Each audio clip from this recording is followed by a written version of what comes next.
mga guys, yan, magandang umaga. Ayun na nga. So, ito na yung ating mga order lahat. Ayan. So, ito ang unang deliver natin ay dalawang red, dalawang white, pre-water plant. Ayan. So, yung pangalawang deliver natin, tatlong white, isang red. Ayan, tsaka water plant. Ayan. Sumunod naman, isa na naman, dalawang tray yung ARC, 5 inches. Tapos sa water plant.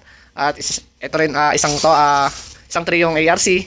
Rin na yung pipe, tsaka yung water plant. So, ano pa ba yung try natin? Punta na natin sila. Let's go! So, magandang umaga mga guys. At ito na yung ating mga order ngayong araw. Ayan, grabe. So, apat na tao yung pagdideliveran natin ngayong araw. Wow! At wala naman traffic dahil wala naman masyadong biyahe ngayon dahil nagtitipid sila sa gas. So, ayan. Nice! Deliver na tayo ngayong araw. Ano pa ba yung hinihintay natin? At magbisa tayo. Tanghali na. Let's go! At ayan nga mga guys, at nandito na ako sa mga naging customer natin ngayong araw. So, hindi na sila nagpa-interview at nagpa-picture na lang. Ayan. So, nahiya sila bossing. So, ayan mga guys. So, magandang araw mga guys. At nandito na po tayo kay Bossing. So, tatlong deliver na tayo. Pangatlo na si Bossing. So, tatanungin natin si Bossing kung taga saan pala si Bossing. Bossing, kung taga saan pala tayo? Ako, Norisan. Ako dito sa Balaw-Balaw. Palaw-palaw. Ayan. So, matagal ka na ba nag-aalaga, Bossing? Mga 2 buwan, 3 buwan pa. Dalawa to tatlo. So, Sana all. Palawang alaga mo na yan na may fish o... Ano, pang-apat tapos...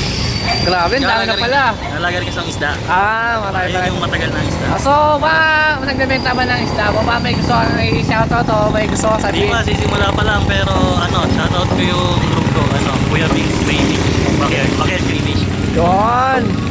Ayan, sa mga wala pa guys, PM na po kayo, huwag na kayo magtagal. So ayan guys, maraming salamat po. Sana maparami mo.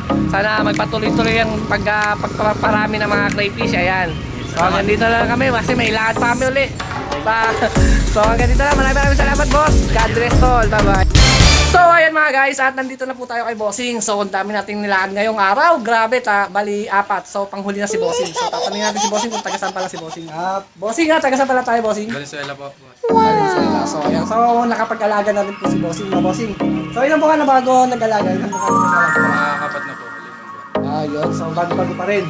So ayan, bumili si Bossing ng malalaki. Mga 5 inches lang kasi ayun lang muna daw gusto niya para mapalit lang sa may natira niyang crayfish. Boss, ano ba may gusto shoutout dyan, boss? Sa tito ko, bumili na ito. Asa Joe, wala? Ay, wala. Sa girlfriend ko. Ayun, yun. So, ayan, boss, maraming salamat. Sana maparami mo patuloy-tuloy pa ang paglago ng crayfish. Ayan. So, mawala pa ng red at white super saiyan at saka ASC. Ano kayo? Yun, team na kayo. Tsaka water plant, guys, meron tayo. So, ano pa hinintay ko? Pahinga muna kami, guys. Let's go.